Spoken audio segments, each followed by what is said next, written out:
Hey everybody, it's Nick from Lightyearmusic, and today I'm going to show you how to use the Yamaha DBR12 powered speaker. It's a great cabinet, it's one of the most popular that we sell, and I'm going to show you today how to get this thing rolling, so let's get right to it.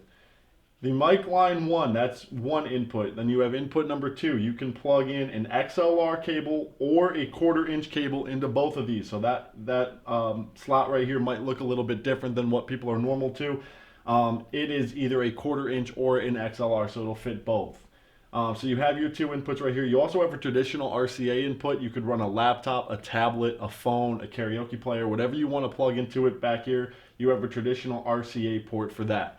These knobs right here will control the individual mic volume or individual line volumes for each of the inputs right here. If you're using RCA, you're going to want to use this one right here that's on line 2. When you set these, usually I set them to 3 o'clock if I'm using a mixer. The reason for that, it's easy to just set it there and then make the adjustments on the mixer itself. That way you don't have to be behind the speaker to make those adjustments. If you're running a speaker, if you're running something from a mixer into your speaker, you're going to want to set this on line. Do not have it on mic unless you're using a microphone. Set this on line. If you have it on mic, you're going to get a terrible feedback and it's going to sound terrible. So make sure if you're running from a mixer, or if you're running something into the RCA port, have this set to line.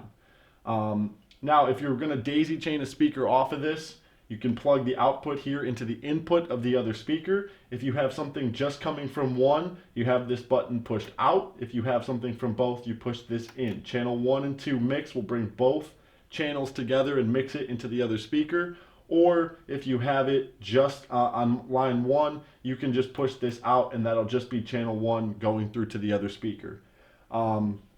Now, moving down over here to the right, if you look at this button right here, normal setting is either going to be FOH/main.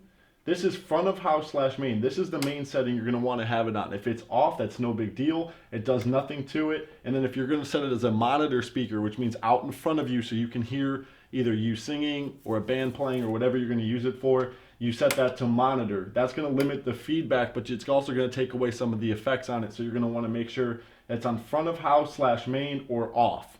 And then as a monitor, you use it on monitor.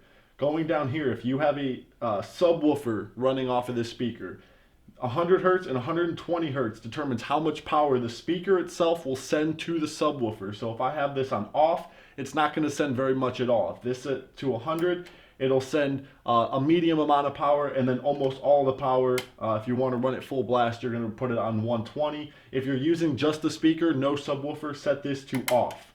And then of course moving down, you have your off button and you have the power cable hookup right here, traditional power cable that runs directly into the wall.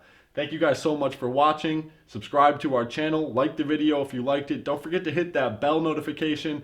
That way you guys don't miss any of our incredible content. Again, thanks for watching. I'm Nick, lightyearmusic.com.